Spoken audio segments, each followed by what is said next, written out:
द्वारिकावासी दौड़कर प्रभु श्री द्वारिकाधीश के समीप गए और कहा, प्रभु साक्षात सूर्य भगवान आ रहे हैं आपके दर्शन करने के लिए। भगवान ने हंसकर कहा, ये सूर्य नहीं है, ये सत्राजित है जो अपने गले में सूर्य प्रदत्त स्यमंतक मणि को धारण किए हुए हैं। 8 भार सोना अपने आप उसमें रोज प्रकट होता था। जहां वो रहती थी वहां दरिद्रता नहीं आ सकती और सुख समृद्धि बढ़ेगी। यह है उसका प्रभाव। पर भगवत विमुख होने पर सब प्रभाव क्षीण हो जाता है। आए द्वारिका में, सभा में आकर बैठे। भगवान ने अपनी तरफ से, वो द्वारिकाधीश है, सबकी रक्षा करते हैं, तो उन्होंने अपनी तरफ से कहा, सत्राजित ये स्यमंतक मणि महाराज उग्रसेन को दे दो, ये राज खजाने में जमा कर देंगे और जो रोज इसमें स्वर्ण होगा वो आपको दे दिया जाएगा। इससे आप सुरक्षित रहोगे, स्यमंतक मणि भी सुरक्षित रहेगी और आप जिस हेतु से इसे लाए हैं तो आपका वो हेतु भी पूरा होगा, अर्थात आपको सुख समृद्धि मिलेगी। इसका परिणाम आपको ही मिलेगा, पर आपकी सुरक्षा के लिए हम ऐसा कह रहे हैं। बहुत बुरा लगा उनको। जो देहाभिमानी होता है, मैंने तपस्या की, सूर्य को प्रसन्न किया, स्यमंतक मणि प्राप्ति की, और ये कह रहे हैं उग्रसेन जी को नहीं, अवहेलना की, चले गए। ये बात हमें समझनी है बहुत ध्यान से। अगर सूर्य में भी नारायण भाव, हरि भाव कर लोगे तो बात बन जाएगी। आप अपने को प्रभु की शरणागत मानोगे, उनकी आज्ञा का पालन करोगे, बात बन जाएगी। वही सब रूपों में है, पर वो भाव उनके अंदर नहीं है, वो समझ नहीं। साक्षात सर्वलोक महेश्वर आदेश कर रहे हैं, स्यमंतक मणि क्या चीज है नीलमणि के आगे, इन प्रभु के आगे स्यमंतक मणि क्या है, कंकड़ पत्थर की तरह है ये सब। इनका महत्व केवल मायाकृत ही तो है, सच्चिदानंद थोड़ी महत्व है। और प्रभु सच्चिदानंद रूपाय विश्वोत्पत्त्यादि हेतवे, ध्यान दीजिए, तापत्रय विनाशाय श्री कृष्णाय वयम नमः। क्या चाहिए तुम्हें? इसीलिए हम कहते हैं प्रेम समुद्र है, ज्ञान समुद्र है, भक्ति समुद्र है, वैराग्य समुद्र है, ऐश्वर्य अनंत ब्रह्मांडों के सब। क्या चाहिए? अभयद भुजदंड मूल, जिनके माथे पर इनका कर कमल है, कौन त्रिभुवन में बाल बांका कर सकता है? निर्भय पूरे विश्व में काल की भी ताकत नहीं कि एक बाल भी नष्ट कर सके। समुझ जे आए शरण ते डरत ना काल डर। पर दुर्दशा देखो, भगवान आदेश कर रहे हैं, हम उनके विरुद्ध आचरण कर रहे हैं। सोचते हैं हम अपनी क्रियाओं से, अपनी साधना से या तपस्या से हम सुखी हो जाएंगे। ऐसा ही सत्राजित ने अवहेलना कर दी भगवान की आज्ञा की। एक दिन प्रसेनजीत ने वो स्यमंतक मणि गले में डाली, शिकार खेलने के लिए गया। सिंह ने घोड़े से तो उसको मार डाला, भाई मरा।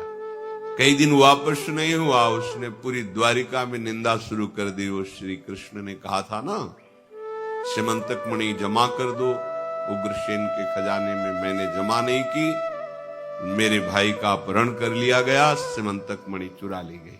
अब नगरवासी काफी विरोध किए कि आप ऐसी निंदा मत करो, प्रभु की एक तो आज्ञा उल्लंघन की, दूसरी निंदा करो। उन्हें स्यमंतक मणि की क्या आवश्यकता है? वो तो आपकी सुरक्षा के लिए बोल रहे थे।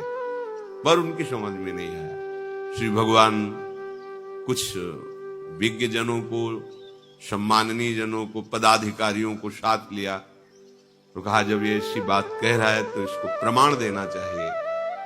जंगल में गए, वहां घोड़े के टाप के चिन्ह के अनुसार आगे बढ़े तो देखा घोड़ा मरा पड़ा है।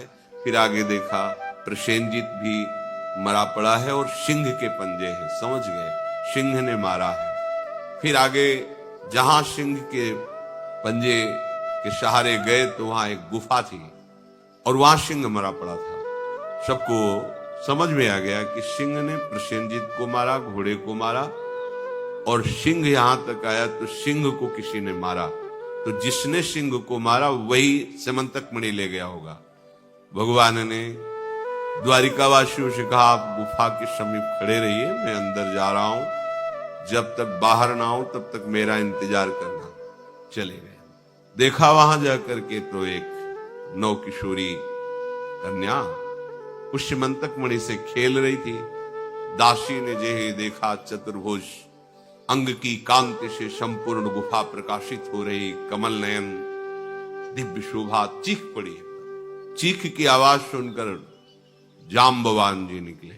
जाम्बवान महान बलशाली अद्वितीय योद्धा, सामने देखा चतुर्भुज भगवान को। भगवान मुस्कुराए देखकर। जाम्बवान ने कहा, मेरी गुफा में प्रवेश करके, यहां भय प्रदान करके, और तुम मुझसे भयभीत नहीं हो, मुस्कुरा रहे हो। तुम्हें पता नहीं मैं कौन हूं, और उनको खुद पता नहीं कि सामने कौन है। जाम्बवान जी इतने बलशाली थे कि भगवान की जब भुजाओं को देखते राम जी की, तो लगता है एक बार तो इन भुजाओं को आजमाए देखे कितना बल है इनमें। तो भगवान ने उस समय कहा, आंतरिक ये है। भगवान ने कहा, इसमें तो तुम हमारे शरणागत हो, हम ऐसा नहीं कर सकते। अपने शरणागत को हम किसी भी तरह से पीड़ा नहीं दे सकते। अगला अवतार होगा, तुम्हें इन भुजाओं के बल को आजमाने का अवसर देंगे। वो अवसर दिया। जाम्बवान जी ने कड़े शब्दों में कहा, तुमको मेरा भय नहीं सताया, मेरी गुफा में आ गए। भगवान ने कहा, भय तो मेरा स्वभाव ही नहीं है, और जो मुझे जान जाता है उसके स्वभाव से भी भय चला जाता है। अच्छा, तुम्हें इतना बल का अभिमान है। जाम्बवान ने प्रहार किया घूंसे का। जाम्बवान के घूंसे के प्रहार को लंकाधिपति रावण भी नहीं सह सकता, मूर्छित हो गया। ये ऐसे महाबली हैं, भगवान के ऊपर क्या फर्क पड़ रहा है। बहुत समय तक युद्ध हुआ। अंदर जाम्बवान का अंग अंग पीड़ा से युक्त हो गया। उन्होंने भगवान का स्मरण किया, राम जी का, और हृदय से कि प्रभु बचाइए मुझे इनसे। अब तो मैं इन पर विजय ही नहीं प्राप्त कर सकता, पर मेरा निश्चय है कि आपके सिवा कोई मुझे परास्त नहीं कर सकता। प्रभु ये कौन है जो मुझे परास्त कर दिया? मैं अंदर से टूट चुका हूं, हार चुका हूं। आंख मूंद कर प्रार्थना की। जब आंख खोल के देखा तो ओहो, अच्छा मेरे प्रभु इस रूप में चरणों में गिरे। प्रभु अनजाने में आप पर प्रहार किया, मुझे क्षमा करो, मैं तो आपका शरणागत हूं, आपका दास हूं। भगवान ने कहा, आपके अंदर था ना कि मेरी भुजाओं में कितना बल है। अभी तो आपके बल के अनुसार केवल भुजाओं से बल का प्रयोग किया है। मेरी भुजाओं में अनंत बल है। भगवान का बल आज तक कोई पार नहीं पाया। भगवान का बल देखो, अनंत ब्रह्मांड भगवान शेष जी के फण में सरसों की दाने की तरह है। भगवान का बल अनंत बल है। भेंट में जाम्बवती जी को प्रदान किया और श्यमंतक मणि भी दी। कहा, प्रभु आप इसे स्वीकार करें। अब खास बात यह है कि देखो, भगवान की आज्ञा ना मानने के कारण श्यमंतक मणि क्या प्रदान कर रही सत्यराजी को। और ये द्वारिकावासी भगवान के प्रेमी जन हैं, और भगवान ने कहा था जब तक हम गुफा से बाहर ना आए खड़े रहना। एक भी नहीं खड़े थे, सब चले गए। 15 दिन हो गए थे, सब चले गए वापस। और वहां जाकर के सब आराधना कर रहे हैं कि हमारे प्रभु हमको मिले, पर आज्ञा पर नहीं खड़े रहे। इसीलिए ब्रज का प्रेम बड़ा निराला प्रेम है। गुफा जैसा मुंह फैलाए अघासुर बैठा हुआ है, उनमें से कुछ सखा कह भी रहे हैं कि ये तो ऐसा लगता है जैसे अजगर का मुंह हो, पर है बड़ी सुंदर गुफा, चलते हैं घूमने। भगवान के देखो, इस अजगर के मुंह को इनको गुफा समझ में आ रही। एक ने कहा, अगर अजगर का मुंह ही हुआ तो अरे क्या बिगाड़ लेगा, हमारे सखा श्री कृष्ण है। सब अंदर चले गए। भगवान को भी अंदर जाना पड़ा उनको बचाने के लिए। वो भगवान के सहारे से अंदर जा रहे हो, भगवान इनको रोक रहे कि रुकना गुफा के बाहर। अंदर तो कोई गया ही नहीं, रुके ही नहीं। 15 दिन के बाद वापस आ गए। इसीलिए ब्रजवासियों के प्रेम की बात सुनकर प्रभु विकल हो जाते हैं। प्राणों की भी परवाह न करके श्री कृष्ण प्राणों के प्राण, ऐसा प्रेम करने वाले। भगवान आए, पूरे नगर में बात हुई कि शेर ने मारा था, भगवान ने नहीं चुराया था। बड़ा प्रसन्न। अंत तो गत्वा अक्रूर जी और सुधन्वा, ये दोनों मिल करके समंतक मणि चुराने की बात सोची। सलाहकार कृतवर्मा अक्रूर जी, तो उसने सोचा जब इतने बड़े महारथी कृतवर्मा नारायणी सेना का प्रधान सेनापति है, और अक्रूर जी भगवान के भक्त थे, सुधन्वा ने सोचा बात बन जाएगी। उसने हत्या कर दी सत्यराजीत की। देखो समंतक मणि, भगवान ने पहले मना किया था, चुरा लिया। भगवान को जब पता चला ऐसा, फिर बलराम जी के साथ उसका पीछा किया कि प्रधान हत्या करने वाला यही है। भगवान जब पीछा करे तो बच कौन सकता है। जब उसका उद्धार हुआ तो उसके पास समंतक मणि नहीं निकली। लिया तो इसने था, कहां गए? अक्रूर जी समंतक मणि लेके भाग गए थे काशी। ये बड़ा विचित्र खेल समझो। अगर आप में भगवत निष्ठा पूर्ण नहीं है तो कोई न कोई आपको प्रभु से विमुख कर देगा। आप भगवत आज्ञा का पालन नहीं कर रहे तो कोई भी आपको सुख प्रदान नहीं कर सकता, विनाश हो गया। यद्यपि सुख का साधन थी समंतक मणि, दरिद्रता ने आसक्त बहुत प्रकार से बचाव था और स्वर्ण भी मिलता था, लेकिन कहां कोई सुख हो पाए। भगवत आज्ञा से विमुख कोई भी दैवी शक्ति तुम्हें सुख प्रदान नहीं कर सकती। और सतधन्वा नाम मारा गया, जीवन गया उसका। सत्यराजीत मारा गया, प्रसेनजीत मारा गया। अक्रूर जी की भक्ति देखो, कैसी भक्ति, अपने आराध्य देव को छोड़ करके एक मणि लेकर वहां जाके यज्ञ कर रहे हैं, उन्हीं को प्रसन्न करने वाली चेष्टाएं कर रहे हैं। पर भक्ति का क्या स्वरूप, और अगर करने गया तो वो भी उल्टा टंग जाएगा। ये भी बात समझ लो। भगवान देख लो, हम आपको उदाहरण बता रहे हैं कि तो कैसे काशी नरेश, पौंड्रक, ये सब मिलकर भगवान के विरोध में हुए। भगवान ने सुदर्शन चक्र को छोड़ा, काशी नरेश पौंड्रक सबका उद्धार किया। और काशी नरेश का पुत्र था सुदक्षिण। उसने विचार किया कि ये तो बहुत बड़े अपमान की बात है। भगवान शंकर की नगरी में रहता, काशी में महामृत्युंजय है, काल के भी महाकाल हैं। पंडितों से कहा ऐसा उपाय नहीं कि हम द्वारिका को भस्म कर दें। बोले है, भगवान शिव के ऐसे ऐसे मंत्र हैं कि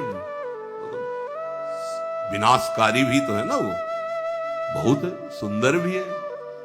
कर्पूर गौरम करुणावतारम संसार सारम, करुणा के स्वरूप है। आशुतोष नाम है। एक चुल्लू जल ऐसा कोई देवता नहीं मिलेगा जो संसार में कोई देवता नहीं खाता, वो इन पे चढ़ाए जाते हैं। अकौड़े का फूल, धतूर का फल ये कोई पता है? नहीं पता। इतने से वो प्रसन्न, इसीलिए वो आशुतोष रीझ जाए तो पूरा नगर का नगर सोने का ऐसे दे दिया, लंका उन्हीं दे दिया। और अगर दृष्टि बदल जाए तो हनुमान जी बनकर पूछ में आग लगा को लंका को नाश कर। बड़े विचित्र है। हाँ है भगवान शंकर विनाशकारी, द्वारिका को भस्म कर सकते हैं। आराधना की सुदक्षिण ने, बड़े बड़े विद्वान बुलाए। काशी तो विद्वानों की नगरी, और ब्राह्मणों की विद्वता तभी सार्थक है जब प्रभु में उसका समापन हो। विद्या कौन?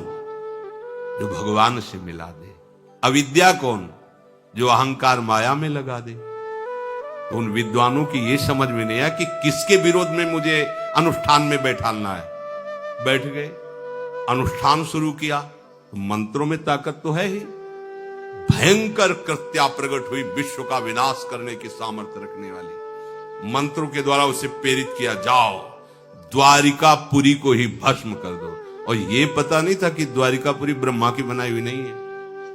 सारी की सारी शक्तियां ब्रह्मा की बनाई हुई चीज पर बिगाड़ सकती हैं, लेकिन चिदानंद धाम में इनका तो प्रवेश ही नहीं। अब दूर से द्वारिका में दिखाई दिया, भयंकर ज्वाला में कृत्य आ रही। लोग भागकर भगवान के पास गए, प्रभु कोई भयानक मंत्र से आविष्ट होकर कृत्य आ रही जो नष्ट करना चाहती द्वारिका। तुम्हें घबराने की जरूरत नहीं, ना बताने की जरूरत है। द्वारिका हर समय सुदर्शन से सुरक्षित है, और सुदर्शन कोई जड़ चक्र नहीं है, वो चैतन्य भगवत पार्षद है।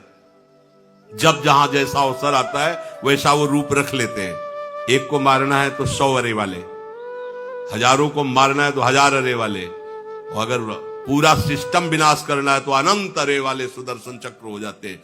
और जब सेवा ये नहीं होती तो हाथ जोड़े भगवान के पास खड़े रहते हैं। ये कोई जड़ वस्तु नहीं कि तलवार है भगवान की तो तलवारें बनी खड़ी रहेगी, नहीं, पार्षद स्वरूप है। आवश्यकता हुई वही कौमुदी की गदा सुदर्शन, ये सब दिव्य है। पांचजन्य शंख सुदर्शन चक्र सेवा में थे। भगवान ने आदेश किया, देखो क्या है, सुदर्शन चक्र ने दौड़ाया कृत्या को, वहीं चल जहां से आई तू, वहीं ले गए जहां पंडित लोग सब सावधान, मंत्र से अपने को सुरक्षित किए। ये बड़े खतरनाक अनुष्ठान होते हैं, जो मारण अनुष्ठान होते हैं, बहुत खतरनाक होते हैं। मतलब अगर सही माने में वो भगवत आराधक नहीं है तो फिर नष्ट भी कर देंगे, ऐसा नहीं। तो एक प्रसंग आता है कि एक शालिग्राम भगवान को नचा करके पैसे लेते थे। बहुत से लोग इकट्ठा हो गए, तो चमत्कार को देखने वाले संसारिक जन होते हैं, तो ऐसे शालिग्राम रखते, ऐसे करते, शालिग्राम ऐसे ऊपर उठते, ऐसे ऐसे ऐसे ऐसे नचाते, लोग अरे देखो भगवान इनके इशारे से नाच रहे हैं। एक भक्त तो उसी नगर में एकांत में भजन करते थे, बड़े कई शिष्य उनके थे, भिक्षा मांगने हो गए। उन्होंने देखा आके गुरुजी से, उनका ऐसा भक्त कभी कर ही नहीं सकता। भगवान का भक्त अपने भगवान को प्रदर्शन नहीं बनाता, ये तो कोई तांत्रिक है, भक्त नहीं है। भक्ति की अलग संज्ञा होती है। ये कोई तंत्र सिद्ध आदमी है जो भक्ति का नाटक करके लोगों को ठग रहा है। बोले महाराज फिर आपको चलना चाहिए क्योंकि हजारों लोग उससे प्रभावित हो रहे। बोले हम गए तो उसका सब बंद हो जाएगा, ये दुकान मकान। बोले चलो ना महाराज, बड़ा ऐश्वर्य जमा हो रहा था, लोग भेंट रहा। वो गए, बस अंदर से नाम जप करते हुए जो खड़े हुए तो कुछ नहीं, कोई भी उसका मंत्र, वो आसपास दृष्टि डाला, कौन आया नया, उसी में देखे फटे पुराने कपड़े पहने, तेज से चमकते हुए भक्त। तो उनका तुम चले जाओ यहां से। उनका नहीं, हम चले जाने के लिए नहीं आए, हम आपको बताने आए, ये नाटक मत करो, अगर सही आराधना करो इनकी तो ये लोग क्या देंगे, ये तो परम पद दे देंगे, शालिग्राम भगवान है, आप भगवान का ऐसा प्रदर्शन करते हो। अब लोगों का विरोध शुरू हुआ, क्योंकि इतने बड़े संत जब बोल रहे तो सब लोग, अब उसको बहुत बुरा लगा कि हमारी तो सारी दुकान बंद हो गई। और एकांत में जाकर उसने मूठ का प्रयोग किया। ये मारण होता है मंत्रों से, एक खप्पर में आग जैसी जलती है, उसमें अभिषिक्त करके भेजा जाता है, और जिसके पास भेज दिया गया वो उल्टी में खून, शौच में खून, 2-4 जितना समय रखा गया उसके अनुसार मर जाएगा वो। पर ये साधारण लोगों की, भजनानंदियों के ऊपर नहीं। भजन वाले मत डरे, साप ताप रोग शोक, किसी का श्राप भी आपको छू नहीं सकता। कोई ताप, कोई दोष, कोई रोग, कोई मारण, कोई मूठ, किसी की सामर्थ्य नहीं। राधा राधा राधा, जिनके चरणों में सुदर्शन चक्र बसता है वो है किशोरी जी, जो लाल जो हाथ में रखते हैं ना, श्री जी के चरण चिन्हों में सुदर्शन चक्र है।